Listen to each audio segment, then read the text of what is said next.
2005ஆம் ஆண்டுக்கு பிறகு முதன்முறையாக கோவிட் கட்டுப்பாடுகளின் கீழ் பணிபுரிந்து அமேசானிலிருந்து நெட்ஃபிளிக்ஸ்க்கு அவரை அழைத்துச் சென்ற ஸ்ட்ரீமிங் குறுந்தொடரில் குடியேறினார். மேலும் சமீபத்தில் 50 வயதை எட்டிய அவர் பெரும்பாலான கலைஞர்கள் தனிப்பட்ட சரக்குகளை நடத்தி வளரக்கூடிய நிலையை அடைந்துள்ளார். இதன் விளைவாக சில அர்த்தமுள்ள வழி. அவரது தொழில் வாழ்க்கையின் தட்டையான வளைவின் தாராளமான விளக்கம் அவ்வாறு செய்யாதது அவரது துருவமுனைப்பு மற்றும் சந்தேகத்திற்கு இடமின்றி தனித்துவமான பார்வையின் தெளிவு மற்றும் சக்தியை நிரூபிக்கிறது. அவர் தனது செர்பிய கிங்ஸ்டர்கள், தாய்லாந்து தற்காப்பு கலைஞர்கள், கடுமையான பழிவாங்கும் தேவதைகள், பாவி இன்சர்ட் ஷாட்கள் மற்றும் அவரது பாணி மற்றும் விருப்பமான தீம்களில் அசைக்க முடியாத நம்பிக்கையுடன் லூரிக் நியான் சார்ஜ் செய்யப்பட்ட வண்ணத்தின் ரேவ் லைட்டிங் திட்டங்களை கைவிட்டார். ரெஃப்னின் பலம் மற்றும் பலவீனங்களின் பலம் மற்றும் பலவீனங்கள் 6 மணிநேர இயக்க நேரத்தால் எதிர்கொள்ளப்படும். இது அவரையே லீ கார்ட்ஹவுஸ் ஆர்டியூஸ் மத்தியில் வைத்திருக்கும் பயமுறுத்தும் தீவிர அழகின் ஃபிளாஷ்களுக்கு இடையிலான தூரத்தை அதிகரிக்க மட்டுமே உதவுகிறது. அமைதியான சம்பிரதாய பளபளப்பின் அம்சம் நீளத்தின் போது பார்வையாளர்களை கவர்ந்திழுக்கும் அளவுக்கு அவர் துன்பகரமான வன்முறையையோ அல்லது இடைவேளையில் கைது செய்யும் பாடல்களையோ சேர்க்கலாம். இருப்பினும் தெளிவுக்கான எந்த தேவைகளுக்கும் அவர் கட்டுப்படாத போது அவர் கொந்தளிப்பை நோக்கிய தனது போக்கிற்கு கீழ்ப்படுகிறார் மற்றும் ஒவ்வொரு அத்தியாயத்தையும் இடைவிடாத இடைநிறுத்தங்களுடன் இழுத்துச் செல்கிறார். இதில் 360 டிகிரி கேமரா வார்த்தைகளற்ற ஸ்டோயிக்ஸின் வார்ப்புகளை கடந்து செல்கிறது. ரெஃப்னியின் வருமானம் மோசமடைந்து வருகிறது என்றாலும் அவரை முற்றிலும் புறக்கணிக்க அவற்றில் பல மயக்கும் தருணங்கள் உள்ளன. இருந்த போதிலும் குறிப்பாக இந்த தனிப்பட்ட தேக்கத்தின் விளைவாக அவரது நீடித்த திறன்கள் அவற்றை தள்ளுவதற்கான விருப்பமின்மையுடன் போட்டியிடுவதால் அவர் வரையறுக்க கடினமாகிவிட்டார். அவர் இன்னும் காத்திருப்புக்கு தகுதியானவரா என்று நிச்சயமில்லாத பார்வையாளர்களிடையே வளர்ச்சி ஏற்படுவதால் அவர் அதே மோசமானவராகவே இருக்கிறார். ஒரு சதி என்று தளர்வாக வரையறுக்கக்கூடிய செயல்களின் தளர்வான சரம். இது காகிதத்தில் மூழ்கியிருந்தாலும் நடைமுறையில் கிட்டத்தட்ட இடைவிடாதது. தொடர் தொலைக்காட்சியின் தாளங்களுக்கு ரெஃப்னின் செயலில் உள்ள வெறுப்பை நிரூபிக்கிறது.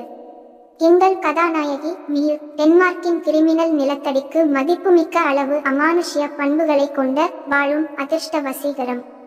அவர் சூப்பர்மேனின் ஸ்பாண்டெக்ஸ் போன்ற நீல நிற ட்ராக் சூட் அணிந்துள்ளார் மற்றும் ஆண்ட்ரோஜினஸ் ஃபின் உள்பட் ஹேர்கட் செய்துள்ளார்.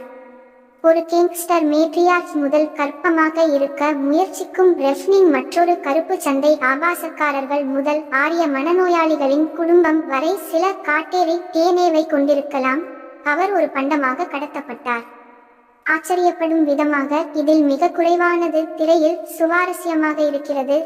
ஏனென்றால் பளபளப்பான பொருள் ஒரு பனிப்பாறை துருப்பிடிப்பால் அடக்கப்படுகிறது.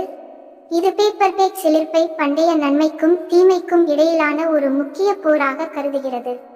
இறுதி எபிசோடில் சண்டையின் போது ஒவ்வொரு அடியையும் வார்ட் செய்யப்பட்ட சாக்கி ஒளி விளைவுடன் இணைக்கும் போது நமது பரிமாணத்திற்கும் உண்மைக்கு அப்பாற்பட்டதற்கும் இடையே உள்ள இடைவெளியை குறைக்கிறது.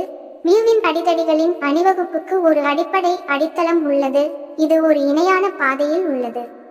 பூமியில் அவளது பழிவாங்கும் போர்ப்பாதைக்கு நிழலிடா விமானம் ஒரு புத்திசாலித்தனமான காட்சி பிரதிநிதித்துவத்தை பெறுகிறது. பல மணிநேரங்களை செலவழித்த பிறகு சில இன்பங்களுக்கு பிறகு ரெஃப்ன் புதிய ஒன்றை வழங்குகிறார். கிலிஃப் மார்டினஸின் துடிப்பான சின்பாக் ஸ்கோர். ஒரு கேலிக்குரிய கேமியோவில் ரெஃப்ன் கலந்து கொண்ட பேரழிவுகரமான திறமையற்ற கோக் ஒப்பந்தத்தின் வடிவத்தில் ஒரு டோஸ் லெவிட்டி மற்றும் மனிதர்களுக்கும் பன்றிகளுக்கும் இடையிலான சில வஞ்சகமான காட்சி ஒப்புமைகள் இருப்பினும் ஒரு போர்ச்சின் நடிகர் வேண்டுமென்றே சுட்டுக் கொல்லப்பட்ட சம்பவத்தை பற்றி ஒருவர் படித்தவுடன் கடைசியாக பாராட்டுவது சற்று கடினமாகிவிடும். நிகழ்ச்சியின் தலைப்புக்கும் இதற்கும் எந்த தொடர்பும் இல்லை என்றும் எழுதத் தொடங்கும் முன் கோபன்ஹேகன் கவ்பாய் என்ற பெயரை பற்றி யோசித்ததாகவும் நான் அந்த 2 வார்த்தைகளையும் ஒன்றாக விரும்புகிறேன் என்றும் ரெஃப்ன் எழுதினார். அவரது புதுமையான பகுத்தறிவு இதை விட நவீனமாக இருக்க முடியாது. மறுக்க முடியாத வெப்பமான வைரஸில் எந்த தேதியையும் பின்பற்றுவது அவரது படைப்பு மனதை உயிர்ப்பிக்கும்.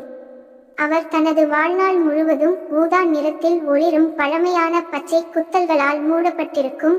அவரது மோசமான மகிழ்ச்சியான முதலாளியின் ஆதரவுடன் எப்போதாவது ஆழ்நிலையின் தருணங்களை அனுபவிப்பார். இருப்பினும் அவர் திரைப்படத்தை அடுத்த படியாக குறிப்பிட்டார். இது எளிமையை திணிக்க அவர் முக்கியத்துவம் கொடுத்ததன் வரவேற்கத்தக்க விளைவு. அவளது சக்தி வாய்ந்த மற்றும் கணிக்க முடியாத திறன்கள், தடுக்க முடியாத மியூவை போலவே அழுத்தத்தின் கீழ் மிகவும் சீராக செயல்